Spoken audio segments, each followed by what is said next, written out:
Part number three of the Linus Tech Tips Daily Driver Challenge for Linux, and I'm going to be commentating and giving my feedback on this video. I'm wearing headphones. I listened to you guys. No echoes this time. And some of you guys are wondering why I played the video at 1.25 speed, because I like going fast. So let's get into it. I'll pause it whenever I want to speak, and anything is easy if you know exactly what you're doing. But by the same token, anything can be difficult or even impossible if you lack the requisite skills, resources, or knowledge. That's the basic premise of this video, where Linus and I, now 3 weeks into daily driving some form of Linux on our personal gaming machines, will change the gears and attempt to complete 12 simple tasks. Simple as long as we've actually been doing our homework to familiarize ourselves with our Linux desktop environments. I can already tell this is not going to go well for this guy right here. Here we go. Thanks to NZXT for sponsoring today's video. Fast forward. Evaluate the Linux experience from a gamer's perspective. Even the most ardent gamer will occasionally want to do other things on their PC, like Sometimes. print out a document or watch a video. And those things need to not only be possible, but also fast and painless enough that they aren't immediately prompted to run back to Windows. So with that in mind, we've set a time limit for each of our tasks of 15 minutes. Compared to gaming, basic office work is much more mature on Linux, and for anything that's not straightforward, there's a good chance that you can find a web app to fill the gap. These days, everything from word processing to basic video editing or even creating 3D mockups can all be done in a browser, and often for free. I was going to say that if there's a app that doesn't work on Linux, there's probably a browser application that you could just open up a tab and use. So we'll see how these guys can screw this one up. In preparation for this part of the challenge, I practiced using Play on Linux by installing Notepad++, and I hope that if I really need some other Windows application, that's I'm not sure what that is. going to come in handy for me. If it doesn't, I also have a working Windows 10 virtual machine that I set up using KVM. But Luke and I agreed ahead of time that using a VM that's running paid, non-open source software kind of violates the spirit of the challenge here, even if it is technically within bounds. I agree with that. I think that you should definitely try to do this without the VM. So there's going to be a half-point deduction for using that workaround. I didn't install a Fair enough. VM or do any other form of special prep, but because I'm work from home most days, I've been doing a lot of everyday stuff on my machine already, and I'm expecting this to be pretty straightforward. Here are the challenges you must surmount in whatever order you please. Cut and paste a file from OneDrive. Oh, man, I was expecting them to come up with some stuff that's really challenging. So just like in Windows, Control X, and I will paste it to my Kingston thumb drive. It is done. 3.9 gigs, playing it back. Yes, I do appreciate the irony of trying to play success.mkv and having it just be a black screen. I'm going to cut this, and I'm gonna paste this. Done. Okay. Luke did a text file and Linus did a almost 4 gig video. Step 1 complete. I mean, I really didn't consider that this might take me longer than like a couple of seconds. I don't know. Just like it doesn't take longer than a couple of seconds to go to lttstore.com, check out. No. This is really annoying. macOS does this too. There's no refresh button in Dolphin, so you can't force it to refresh. And I know what the philosophy is. The philosophy is you're not supposed to need to refresh. Well, sometimes I do. So you need to have the button. Sorry, it's just I'm still angry about this from like 7 or 8 years ago or whenever I did my macOS daily driver challenge. VLC is not even opening anymore. Now I'm kind of afraid to touch anything. Nautilus reports a completely different setup. Okay. The file is here. And for some reason, VLC launches now. Did it just take that long to? One thing I'll mention is if a application doesn't immediately launch, kill the process because it's probably running in the background. It's kind of like if you Control-Alt-Delete on Windows, there's probably a process that's hung in the background, and that's probably what's happening here. Cancel the move operation? It did. I am grabbing a smaller file. Okay. Trying to install TeamViewer.txt. I'm cutting, and I'm pasting it. 9 minutes, guys. 9 minutes. Success. Challenge 2, digitally sign this PDF. I have not specifically installed any kind of PDF reader, so this is the default digitally sign. Oh, this is looking promising. Oh, draw a rectangle to indicate the signature field. Okay. Doop. The signature this size is too small to read. No, I'm just gonna sign it. There are no available signing certificates. Okay. Man, I thought I was gonna be done this in like 1 minute. How to sign I'm assuming I'm not gonna be able to sign it because I'm assuming this is just a reader. Is there something on here? Document viewer. I know what I use on Windows for this is Sejda. Okay, Sejda. I'm gonna download Sejda just in case this PDF mod thing doesn't work. Okay, this is what I use on Windows. So let's I use DocuSign. give this a shot. Sign. New signature. Save. Let me just verify that that worked. Let's get out of here. I don't need PDF mod. PDF to sign. Signed. Done. Manjaro add PKCS signing certificate. Oh, you can get free trusted certificates from the Let's Encrypt. Oh, or we can He's not going to make it. use the MKCert tool. Come on. Yes, I know, Andy. Blah, blah, blah, blah, blah, blah, blah, blah, blah, blah. What commands? All right. It's clear that this is a thing that you can do, and it's something. I think the browser app would have been a lot easier for this one. I use a Wacom tablet for some of my signing, although I don't know the legalities of the digital signing with that. that I could figure out if I had another I'm sure with the metadata and stuff, it can tell you when I signed it, but half an hour, but unfortunately, it's not something that is quick or easy. I guess I get 0 points. I should have bailed a couple of minutes ago and switched over to my VM. I failed challenge number 2. Export a chart from the Excel.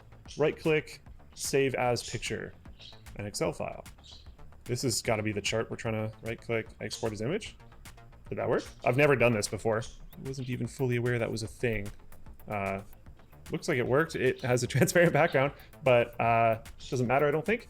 So this black background is not the color of the cells. The black background is Luke got that done in 45 seconds, so let's see what happens there. just an image. Oh, yes, yes, yes, yes, yes. Here we go, here we go, here we go. Okay. You just have to find exactly the right spot. Export as image. Hey! Why is the name system volume information? Okay, why did it default to system volume information? Okay. Yes, okay, I needed a W here, and I got it. It's not quite right. You can see it's actually missing the borders on the right and bottom, but everything else here looks fine. Calling that a W. Add a new font. I probably would just screenshot it. I don't know if that's how they were allowing the challenge or not, but you could probably just draw a screenshot box around it and do that. I'm assuming this is just dragging it into the fonts folder. We'll just do this. Nope. I thought it was going to be as easy. I think fonts you have to be a sudoer to move things over to. As just dragging it into this folder, to be honest. That may be why this isn't working. How do you install a font? Mint. Or user share fonts true type. There we go. I'm gonna put a font in here. Permission denied. Okay, so Yes. open as root. Done. My guy. Now if I load this again. I don't see it.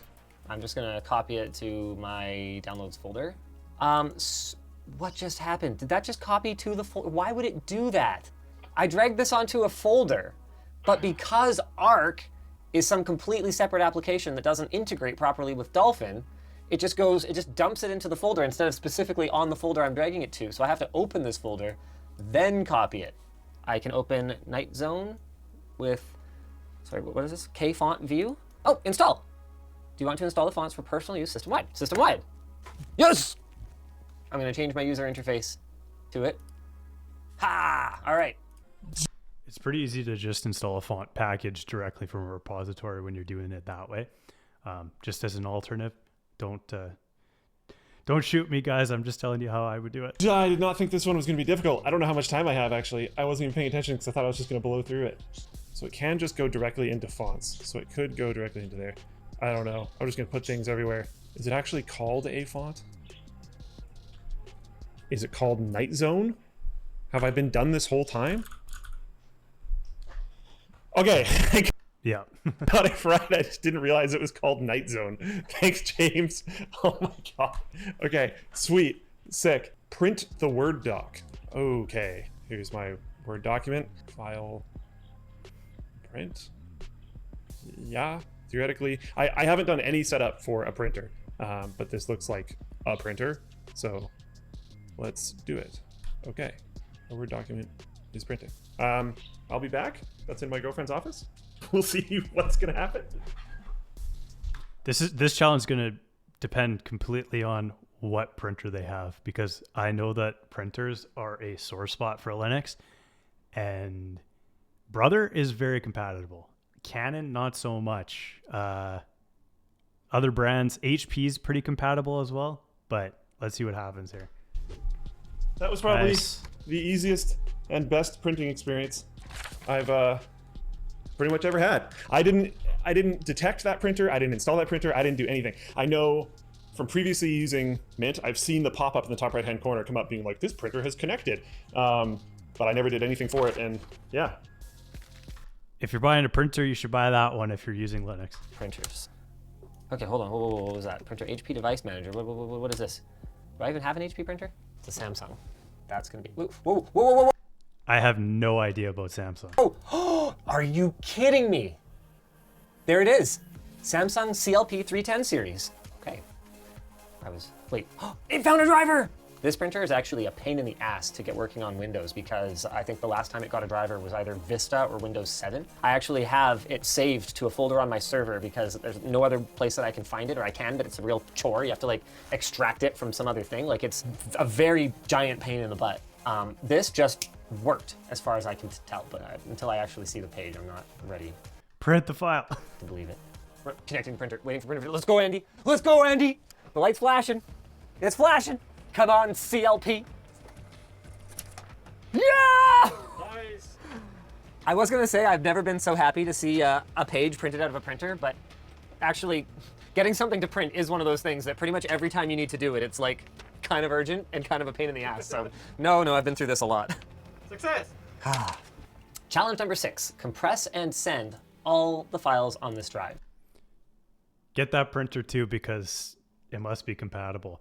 There is a website. I'll even post it in a link in the show notes of this episode of the compatible printers. Go check that link before you buy one if you're gonna use it on Linux. Okay, compress here as .zip. Why is it .zip.uqjqfu? Well, that brings up nothing. Why would it put that there? Goodbye. Failed to open archive, not a zip archive. It's a uqjqfu. Nope, it just is broken. Perfect. We're going to compress to a zip right here, create. Let's check top. Gonna make sure things are happening. Luke's a little bit more advanced than Linus. 7-zip is attempting to use 100% of my CPU. So things are happening. Holy crap, Andy, you know what? I think I just fell for the same thing that I said I wouldn't fall for again. Compress here as .zip. It was doing it down here, and I didn't notice. So I guess the 6 characters or whatever here is just random gibberish while it's a temporary file. I should change this font back. Comic Sans. I like it, let's do it. Ooh, TSCU comic? There we go. Are these files gonna compress at some point? Dolphin, you're embarrassing yourself. Okay, let's try and do it in, I forget what this one is called, it doesn't matter. Archive name, at least it prompts me for what I wanna call it, but I don't see any kind of progress indicator. Are you kidding me? Am I gonna fail to zip a file? This is now uploading. I was kind of hoping that I was going to be able to do every single task in under 15 minutes. The fonts task really slowed me down because I didn't realize the font wasn't called a font. And then this one is slowing me down because it just took a long time to compress and now it's taking a long time to upload. But other than that, these have all been very easy That's not Linux's fault. That's Google Drive. so far. And this one is clearly stalled. Hold on, maybe pzip's got me still. Hold on. So this is all the stuff. Okay, copy. Then I can go into downloads, zip folder. Yes, this is the workaround. Oh my God, 10 minutes remaining to copy these files. And thumbs up. This is another thing that I definitely can do. It just had some issues. Wait, no, I'm good. I'm good. The first one I did in Dolphin, it's done, I think. Nice. Wait, no, I didn't get the point. I'm supposed to send them. Maybe I can weasel my way out of this a little. Yellow. What do you mean by compress and send? Grab an email or something? Well, I mean, there's a 3 GB file in it, so emailing it's not really practical. Then just don't include that video. Oh, well, I mean, I already zipped the whole thing, including the video. Cause like, okay, I'm giving myself the points. I could have emailed this to someone. I think that's fine. Okay. All right. Okay, well, It's not difficult to zip a file. So I think it's just the amount of data that they were zipping. And Luke is uploading it to Google Drive, and it's going to depend on how big the file is. So that could take 20 plus minutes, depending on how big the file is. I don't know how big the file is, but how I would probably do this is, and I'm going to get hit. Oh, don't hit me. Command line. I would just type in zip and then the files I want to zip and then what the folder name is that I want to zip them to. And it would do that pretty quickly. But I understand people aren't going to use the command line. So the way that they were doing it, perfect. It should work. No problems. well, I can do other tasks while I'm waiting. Yeah, let's do that. Okay, so take a screenshot. I can do whole screen. I can do current window. I can do area to grab. I'm going to do area to grab, and I'm going to screenshot this. Bang. It just shows up right here. I'm going to throw it in the Linux challenge folder, and there it is. There's a screenshot. There's like a million programs that can perform screenshotting.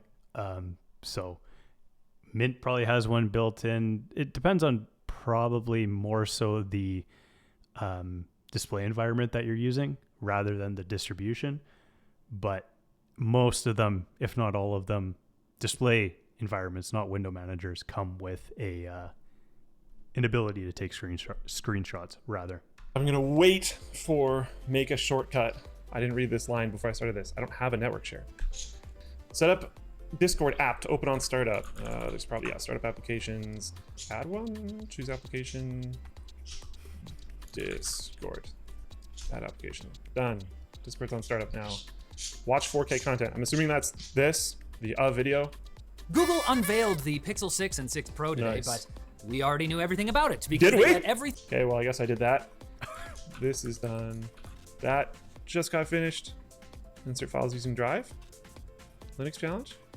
Okay. One person view. Send. Got it. This is really cool. That totally depends on how big the file is to Google Drive. So that's not a Linux thing. That's a Google Drive thing. If I search for a snipping tool, it actually is like, haha, we don't have that. But we do have Spectacle, which is a pretty cool little screenshotting tool. So you just Spectacle's actually unreal. click take a new screenshot, and then you can drag a little thing, press enter. Cool. I did it. Nice. You can do like full-on screen recordings with Spectacle, I believe. There's also plugins you can add to it. It's extensible. It's pretty cool. Now I have to make a shortcut. Oh man, I got this too. Oh no, you can't right click it to where you want it and make a shortcut. So no, I will find another way to do that. Link to file or directory. Yes, this is a much better way of doing this. Haha, name for new link. Okay, can I copy the location? Yes, I can. Do people actually use shortcuts on the desktop? I've not used a shortcut on a desktop for probably almost a decade. I know that there's lots of people that do. I know people have like hundreds of shortcuts on their desktops, but that's something that I would not even think about doing. Haha, Hey. done. I've like never made shortcuts. Exactly. I don't make shortcuts in Windows either. Exactly. I can hold the Shift and Control keys, highlighting and dragging a file or folder. Okay, seems a little weird, but let's make a shortcut of a video.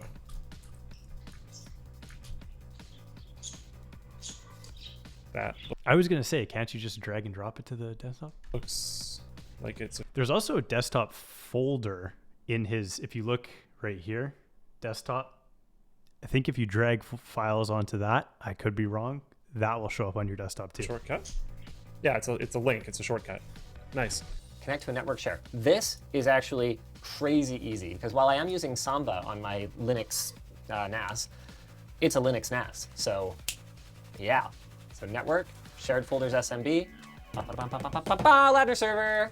Oh, just That's impressive because I think I use an NFS share, and it's a little bit more difficult a little bit more involved than that to set up. So that's impressive. I'm does it impressed want with me that. to like map a network share? I mean, that's not really necessary. I can just add a shortcut to this right here. See? I'm gonna call that good enough. So now, every time I open up Dolphin, I just click Linus, and it will go to my share. just like that. I may do a video on this. I don't use, there's no files whatsoever on the computer that I'm recording this.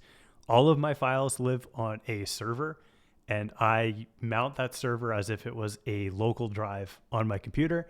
Reason being is that I have all my files in one place. I can back up very easily from that one place, and I can access that server from anywhere in the world based on how I've set up my VPNs and such. If you guys want a video on how to do that, I will do that because I love it. I think it's so useful, and let me know. I have received confirmation from James. I don't have any network attached storage devices at my home right now. So he said it is okay if I set up a folder for sharing. I'm gonna go into property, sharing options. Let's try that. Samba needs to be installed, appropriate firewall. Let's do this. This is the first one where I haven't done anything with this at all yet. That surprises me that Luke doesn't have shared storage at home. Used Samba, Very surprising to me. but it was 10 years ago. Share this folder is on. Allow others to create and delete files in this folder. Challenge. And let's do guest access Challenge. as well. Add the permissions automatically. Cool. It is now a network share. You can see little thingamajig there. I think that's it. So in the end, that took me less than 40 minutes in total. The majority of that time was waiting for a file to compress, waiting for a file to upload, waiting for a response from the taskmaster himself, etc., not doing the actual tasks. I think that would have taken me a very similar amount of time in Windows. Actually, the print a file portion probably went better than it would have on Windows, to be completely honest. So yeah, overall, no problem. Really easy. Compressing files failed, copying failed. Yeah, thanks a lot, Dolphin. You suck. Set up Dolphin does suck. Discord app to open on startup. I think it might just do that by default. The first thing I'm gonna do then is just test that. I'm feeling good, Andy. I got this. Hey! That's cheating. Okay. Apparently I had already configured this, so another point for Linus. On KD, I think he's using KD. It's very easy to go into the settings, and then there's a startup applications. That's where you can decide on what applications open up on startup. Watch 4K content. avideo.mp4. Where'd it go? How is that even a challenge? Hello? Wait, it goes black in full screen? That's a nice feature. Why? I grabbed MPV Media Player, the official repository community version, because that seemed like the most credible one. And then I was able to immediately open the video in MPV Player, and boom, full screen. MPV is actually very, very good. Would highly recommend using MPV on even your Android phones. Solved. Look at that gorgeous guy. Challenge number 12, watch HDR content. As far as I can tell, this is basically just James rubbing in that I have not been able to consume any HDR content this month. Here's an article from a month ago. Red Hat has announced it wants to hire an engineer. Well, that's a fail, but everyone's gonna fail. So I feel pretty good. Other than digitally signing my PDF, I managed to complete all of my possible challenges. But that doesn't mean that the road to get here was as painless as what you just saw. I've had a very frustrating issue where any amount of Windows movement, especially if I dare to have an even low performance game like FTL running, will be very laggy. I've had a few fixes suggested to me that maybe helped a little bit, I can't really tell. None of them have fully solved the problem. I could distro hop and try something else, but I'm hesitant to do that even if it would solve the problem, as that means a lot of additional work just to get caught up to where I am now, and it's possible other things will break anyways. Not really ever had that issue. Even when my CPU's like at 100%, I don't really have too much of that. I honestly, I don't really have that. While on Manjaro KDE, I've had a relatively smooth experience. I do have little complaints, like that the show desktop button doesn't actually minimize anything, and as soon as you grab a focus application, everything comes ripping back onto the screen, or that the application labels are underneath the window previews when you cycle through with Alt-Tab, making them harder to read. But overall, if all I needed to do was run a web browser, do some basic word processing, I wouldn't have anything to complain about. Installing and managing applications, on the other hand, has made me wish that my Pop! OS experience hadn't been so discouraging. Manjaro has a graphical package manager called PAMAC that allows applications to be installed in a couple of clicks. But by default, it contains only some of the things I need. It can be unlocked to search for Flatpak, Snap, and AUR packages, which dramatically increases its usefulness. But if this Manjaro developer is to be believed, these non-official sources can result in downtime. And if they do, everything is working as intended. Fortunately, I They don't maintain it. haven't really encountered that yet. though I have only been at it for a few weeks. But it's this kind of hit or miss functionality that has turned using my computer from something that I do for fun into something that feels more like work. Okay, here's one. Miraculously, the browser source plugin that I needed for OBS was available in PAMAC through the Arch user repository. But the thing is, I ended up only stumbling upon that by finding a post referring to it as I was fighting my way through attempting to manually copy the plugin files into the appropriate system folders, which, in fairness to me, was based on a guide I found and actually got me really close. I was able to launch OBS, but as soon as I tried to actually use that source, it would crash. Now I understand that this is totally a power user thing to do, but it's also absolutely something that a gamer, particularly a game streamer, might need. I wasn't able to install the browser source plugin as easily as Linus was. I did figure out how to get it to work eventually, but in the hardest way possible, because using my Windows brain, I installed OBS by following the commands on their website rather than using my distro's package manager. If I had actually started with that, the main OBS install would have just included the browser source plugin to begin with. How did you install OBS in the first place then? If you used a... In my opinion, it's an unintuitive user experience to not include the browser source plugin by default for all the main ways of acquiring OBS. People have been... I could be wrong about this, but using Arch, how I do, I would probably install the OBS package through the AUR, and then there's probably the package that they're talking about on top of that that you would also install through the AUR. I could be wrong. I'm not super familiar with this, so I won't comment too much more on this. I've been using this thing for years. It's in there by default on Windows. It is buried under the build instructions tab, but come on. Honestly, some of my dumbest problems have been caused by my default file manager, Dolphin. Among other things, it... True. I use Thunar as my graphical file manager. Dolphin, I hate Dolphin. does not allow the user to copy anything into a folder that requires administrative privileges, with no obvious way to override it in the GUI. And I've run into this twice so far. You know what I'm going to say? Command line. But command line, if you copy a file, it's a lot easier to do. Sudo copy and usually just prompts you for a password and you're good to go. I'm gonna get so much hate for this. Adding insult to injury, the community responses to this user who shared my concern that not everyone wants to copy files using the terminal and that Linux should allow the user to do what they want to do with their computer were some of the most painfully condescending and stubborn things that I've had the displeasure of reading throughout this challenge. Fair enough. Now, I lost my link to the tweet, unfortunately, but I saw an interesting criticism of this series that basically accused me and Luke of intentionally smearing Linux and its developers because we were going to come into this with a basic Windows gamer perspective and try to do things the way that they do things. Well, newsflash, guys, that's most people. And if you legitimately, like in your heart of hearts, want Linux desktop to grow, you need to accommodate those people. So you can sit there and go, am I out of No normies. No, I'm just kidding. He's making a very valid point here. We're going to continue. touch? No, it's the users who are wrong. But you're literally a meme at that point. The only question is whether you're self-aware or not. Well, that depends.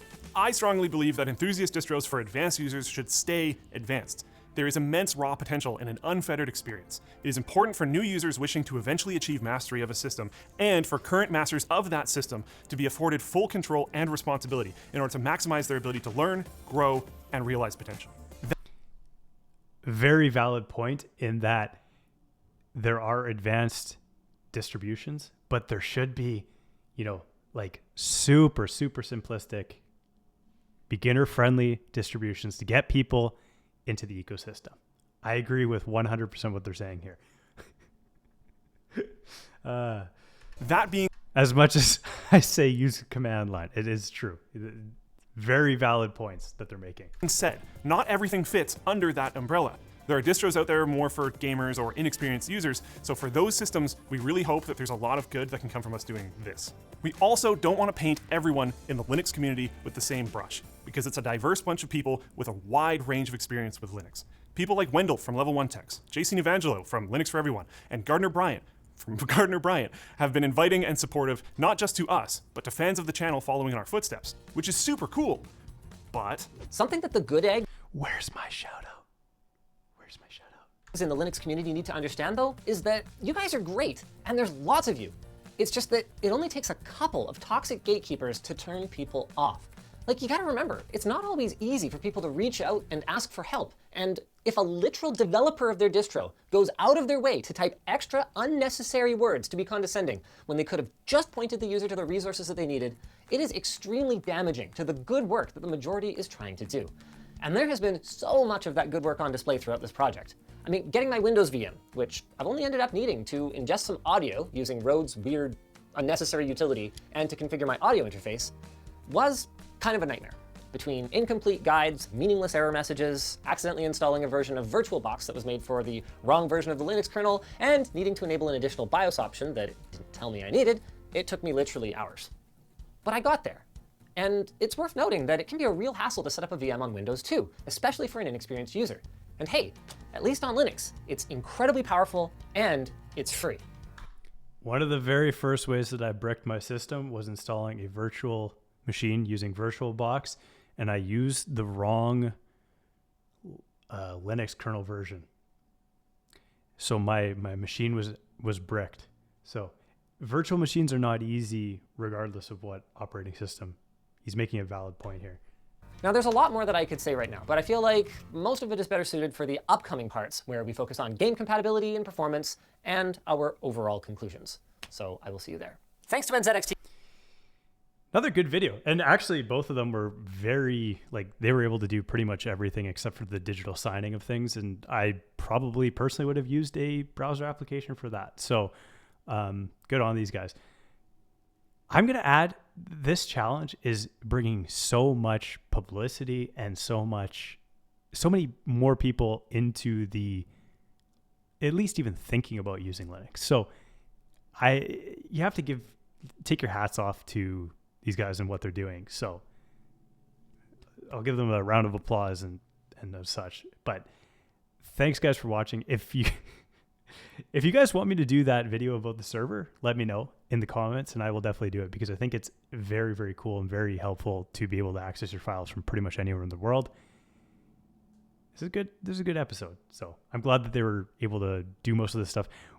With Office applications and such, I don't think you wouldn't even know that you're using Linux in a lot of cases. LibreOffice, for example, is so polished that you would think you're using Microsoft Word, or the only application I actually usually use in LibreOffice is Calc, which is the Excel version. But it's so polished and so good that you wouldn't have to worry about any of the normal tasks that you're doing on a daily basis with this stuff. So give it a shot, guys.